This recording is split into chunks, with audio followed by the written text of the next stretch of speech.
દર્શક મિત્રો, DM news ચેનલમાં આપનું હાર્દિક સ્વાગત છે। હું છું મેઘા અગ્રવાલ અને જોઈએ આજના સમાચાર। ખેમાણા ટોલટેક્સ નજીકથી વિદેશી દારૂ ભરેલી ટ્રક પાલનપુર તાલુકા પોલીસે ઝડપી પાડી।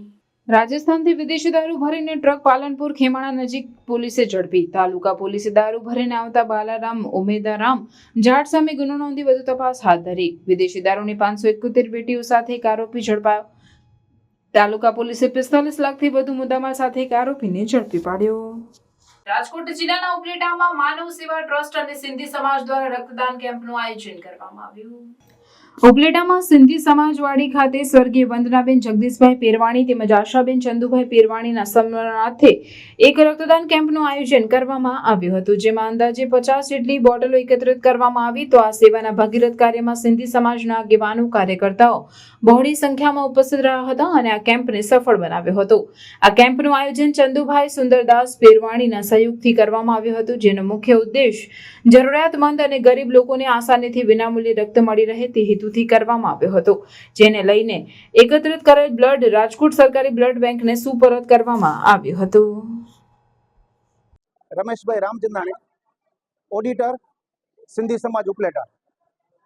આજ રોજ શ્રી માનવ સેવા ટ્રસ્ટ ઉપલેટા, શ્રી સિંધી સમાજ ઉપલેટા તથા સિંધી યુવા ગ્રુપ દ્વારા રક્તદાન કેમ્પનું આયોજન કરવામાં આવ્યું છે। આ રક્તદાન કેમ્પમાં આશરે 40 થી 50 લોકોએ તેમનું બ્લડ ડોનેટ કર્યું છે। આ બ્લડ ડોનેશન કેમ્પ સ્વર્ગીય આશાબેન ચંદુભાઈ પેરવાણી તથા સ્વર્ગીય વંદનાબેન જગદીશભાઈ પેરવાણીના સ્મરણાર્થે દાતાશ્રી ચંદુભાઈ સુંદરદાસ પેરવાણીની પ્રેરણાથી આયોજન કરવામાં આવ્યું છે।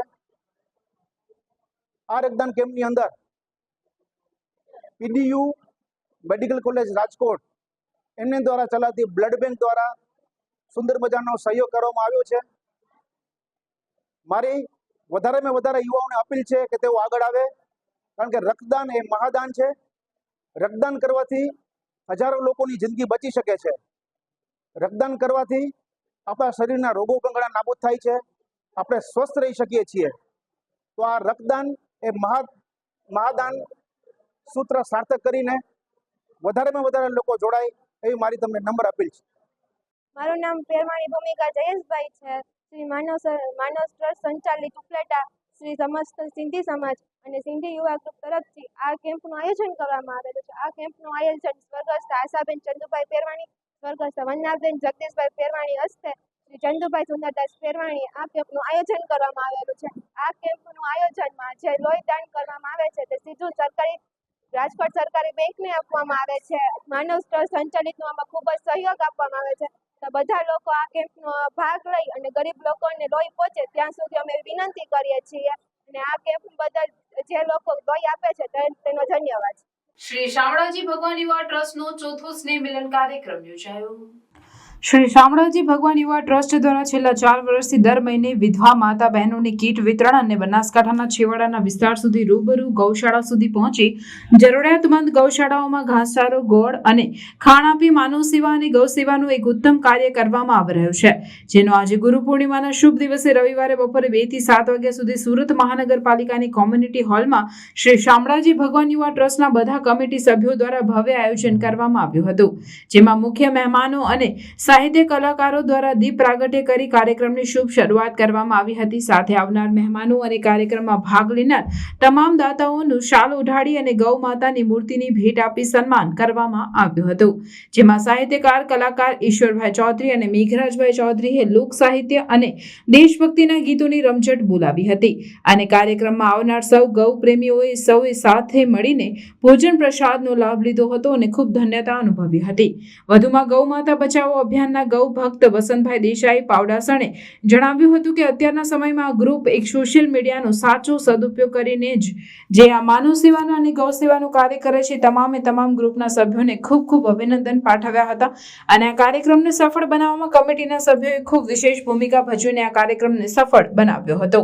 એ તમામનો શ્રી શામળાજી ભગવાન યુવા ટ્રસ્ટ સુરતના પ્રમુખ દલપતભાઈ રબારી અને ઉપપ્રમુખ શિવરામભાઈ ચૌધરી ભરવાડે હૃદયપૂર્વક દિલથી ખૂબ ખૂબ આભાર વ્યક્ત કર્યો હતો। આ કાર્યક્રમ છેલ્લા 4 વર્ષથી શ્રી શામળાજી ભગવાન યુવા ટ્રસ્ટ સુરત 4 વર્ષથી સતત આયોજન થાય છે। એ કાર્યક્રમમાં જે તે સર્વે કરીને આંતરિયાળ વિસ્તારમાં ખરેખર જ્યાં ગૌશાળામાં ઘાસચારાની જરૂર હોય છે એ સર્વે કરી અને અહીંયા દરેક બનાસકાંઠાની ગૌશાળામાં પણ ઘાસચારો આપવામાં આવે છે અને જરૂર જણાય તો સૌરાષ્ટ્ર કચ્છ કાઠિયાવાડમાં પણ જ્યાં જરૂર જણાય ત્યાં જે પણ ગૌ સેવાના કાર્યો હોય એ કરવામાં આવે છે। ગંગા સ્વરૂપ બહેનો હોય એમને દર મહિને કીટ વિતરણ પણ કરવામાં આવે છે અને જે પણ માનવ સેવાના કાર્યો હોય, કોઈ આકસ્મિક ઘટના બની હોય તો એમાં પણ ફૂલ નહીં તો ફૂલની પાકડી આ ટ્રસ્ટ તરફથી સહયોગ આપવામાં આવે છે। આપણે એનું દુઃખ ન લઈ શકીએ પણ સાથે એને થોડીક સાંત્વના આપી અને એ ગ્રુપના તમામ સભ્યો લોકોને એક જ અપીલ કરીએ છીએ કે જે ગૌ સેવાના માનવ સેવાના ધંધાની સાથે જે કાર્યો થતા હોય છે એ કાર્યોને આપણે દિન પ્રતિદિન વધારો કરીએ એવી મારી આપ સૌને વિનંતી છે। જે પ્રેક્ષકોને પણ વિનંતી કરું છું કે ગૌ સેવાના કાર્યોમાં સતત જોડાવું એ આપણી એક હિન્દુ તરીકે આપણા સૌની ફરજ છે।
સંબંધમાં કરુણ અંજામ આપતી ઘટના સામે આવી છે।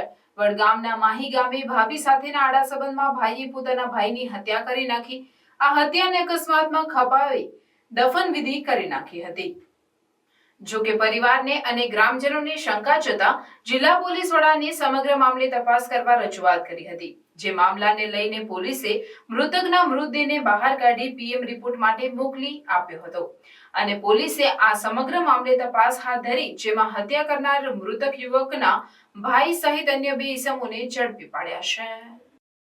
વડગામ તાલુકાના માહી ગામે 1 મહિના અગાઉ માહી ગામના નિઝામુદ્દીન ભાઈ નાંદોલિયાનો રજોસણા હાઈવે નજીકથી મૃતદેહ મળી આવ્યો હતો। જે મૃતદેહ મળી આવતા આરોપીએ પરિવારજનોને આ ઘટના અકસ્માત થઈ હોવાનું કહી મૃતકની દફન વિધિ કરી દેવામાં આવી। જોકે આ સમગ્ર ઘટનામાં પરિવારના અન્ય સભ્યોને શંકા ગઈ, જે વાત સમગ્ર ગામમાં ફેલાઈ અને ગ્રામજનોને પણ શંકા જતા તમામ ગ્રામજનો બનાસકાંઠા જિલ્લા પોલીસ વડા પાસે પહોંચ્યા હતા અને અકસ્માતની ઘટના પાછળ હત્યાનું કારણ આપ્યું હતું અને આ સમગ્ર મામલે તપાસ કરવા માટેની ફરિયાદ નોંધવા માટે રજૂઆત કરતા જિલ્લા પોલીસ વડાએ છાપી પોલીસ મથકે ફરિયાદ નોંધી સ્પેશિયલ ઓપરેશન ગ્રુપ એસઓજી તેમજ છાપી પોલીસને તપાસ સોંપવામાં આવી। ત્યારે શંકાના આધારે પોલીસે શંકાસ્પદ 3 ઇસમોને ઝડપી પાડી પૂછપરછ હાથ ધરતા 3 ઇસમોએ હત્યા કરી હોવાનું કબૂલ્યું હતું।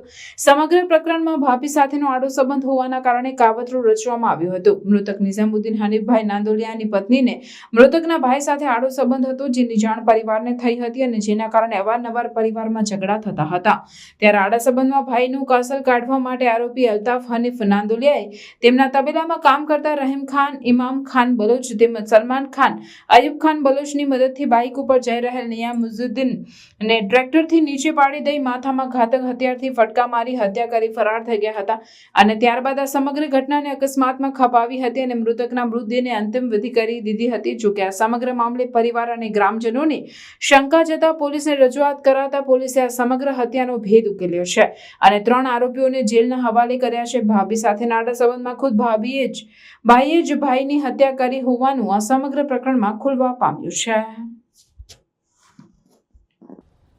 છાપી પોલીસ સ્ટેશનના માહી ગામ ખાતે તારીખ 24/6/2024ના રોજ એક એક્સિડન્ટ થાય છે અને ત્યારબાદ એની અંદર મરણ જનાર જે છે નિઝામુદ્દીન નાંદોલિયા જે છે, પરંતુ પરિવાર દ્વારા આ એક્સિડન્ટ છે તેની કોઈ બાબતની જાણ પોલીસ સ્ટેશનને કરવામાં આવતી નથી અને ત્યારબાદ જે છે એ ડેડ બોડીને દફનાવી દેવામાં આવે છે અને ત્યારબાદ જે છે એ પરિવાર દ્વારા જ આ કેસને ક્લોઝ કરી દેવામાં આવે છે। પરંતુ આ બાબતની જાણ જે છે એ ધીરે ધીરે પોલીસને જાણ થતાં અને ગ્રામજનોએ બી આવી અને રજૂઆત કરતા તારીખ 20/7/2024ના રોજ છાપી પોલીસ સ્ટેશન દ્વારા એડી આની અંદર દાખલ કરવામાં આવે છે અને ત્યારબાદ એક્ઝિક્યુટિવ મેજિસ્ટ્રેટની હાજરીમાં જે જગ્યાએ દફનવિધિ થઈ હોય છે ત્યાં એ ડેડ બોડીને કાઢવામાં આવે છે અને ત્યારબાદ બોડીનું એક FSL PM કરાવવામાં આવે છે અને FSL PMમાં જે પુરાવાઓ મળી આવે છે તેના આધારે પોલીસ દ્વારા જે છે આની અંદર મર્ડર દાખલ કરવામાં આવે છે.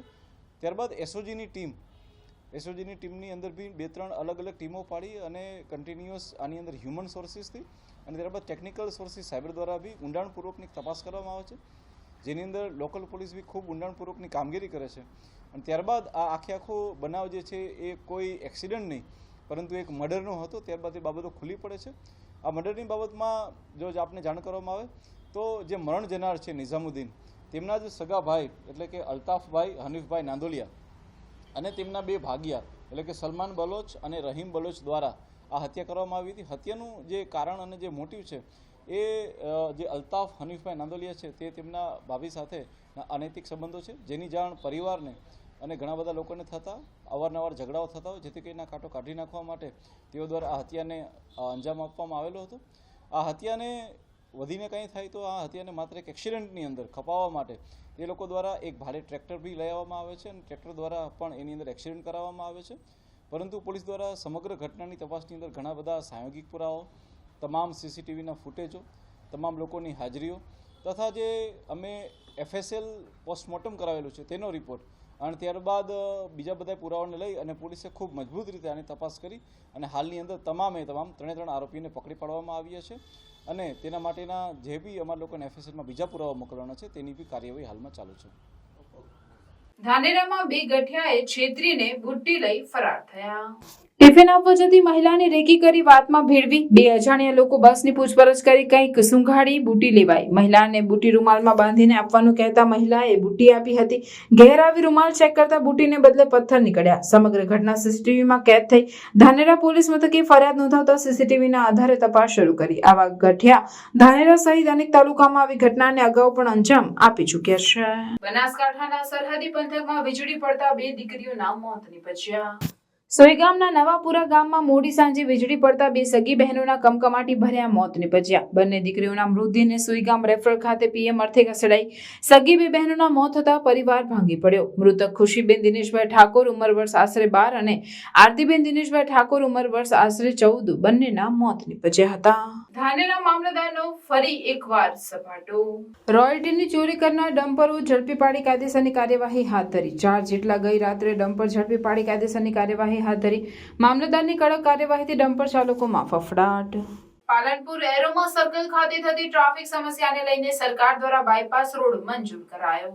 બાયપાસ રોડને લઈને ખેડૂતોની ખેતરની જમીન વધુ કપાતા વિરોધ કર્યો. ખોડલા ગામે બાયપાસ રોડની માપણી કરવા પહોંચેલા અધિકારીઓ સામે ખેડૂતોનો રોષ. ખોડલા ગામની સીમનો ગેટ બંધ કર્યો. ખેડૂતોની માંગ સ્વીકારવામાં આવે તો માપણી કરવા દેવામાં આવશે તેવી ખેડૂતોની માંગ. ખેડૂતોનું કહેવું છે કે 100 ફૂટનો રોડ નીકળવામાં આવે તેવી માંગ કરી. તંત્ર દ્વારા 300 ફૂટનો રોડ કાઢવાની વાત ચાલી રહી છે. તંત્ર દ્વારા બાયપાસ રોડની માપણી શરૂ કરાતા ખેડૂતોએ વિરોધ નોંધાવ્યો. તંત્ર માપણી કરવા પહોંચતા ખેડૂતો વિરોધ કરતા મામલતદાર પહોંચ્યા ઘટના સ્થળે. मांगे पूरी करो, हमारी मांगे पूरी करो, बाईपास हाय हाय हाय हाय हाय हाय हाय